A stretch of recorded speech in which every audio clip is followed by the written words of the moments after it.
Dentro da oposição ao Partido Alfabeto da Hopi, enfático na bisa com na purba verdade cobra na papi de tarifa com naquela cobra na papi de com naquela hinken empresa de web de Elmar na bij na belastingkantoor SIAT para cobrar via belasting que men mita quer sei nota discussão mas agora que nana nós estou apresentado em tanda aqui Kiko é proposição de governo tá uma vez que sei bem dilante e naturalmente nós discutir em segunda tanda mita quer tá vista na final de reunião aqui mais duidelijk de direção que o governo está propondo e que naturalmente nós esperamos que nos possa sustentar no parlamento para for all nos executar o plano e projeto no momento aqui para nos poder remediar aqui do boss e chegar a uma solução para o que trata de desperdício de sushi. A intenção está para queda manter o preço de 25 florin que estava da tem, pero com dois componentes de componente que é componente para recorrer sushi que custa 17,50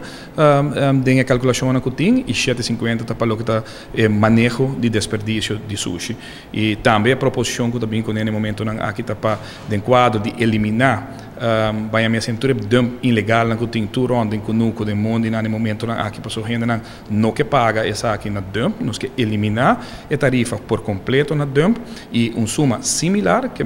se essa aqui está produzir vamos a 4 milhões florim para ano 5 milhões para ano com cifra similar está ordo pedir ora como contribuição for de comércio aqui na Aruba que é para piano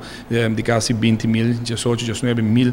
negócios que tem na Aruba no momento aqui com certo momento nós está vetzak broekzak que men com embes que bota cobre of na série 10 ou bota cobre ele na parquito bosco nós está eliminar esse fazendo possível para toda gente por riba na sushi na desperdício e não tem nada vai tirar de mundo mas maneta toma lugar no momento aqui para que evitar de pagar 60 florin que tem cada viaja paton que o hora depositar arriba nos dump anteriormente quero combinar com tarifa que vai na nos turista para o que trata na estadia aqui na Aruba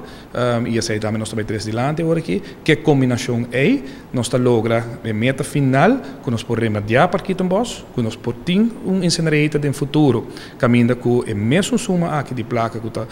guardo generar no momento aqui o governo tem espaço necessário para pôr com sistema assim na Aruba e assim aí nós está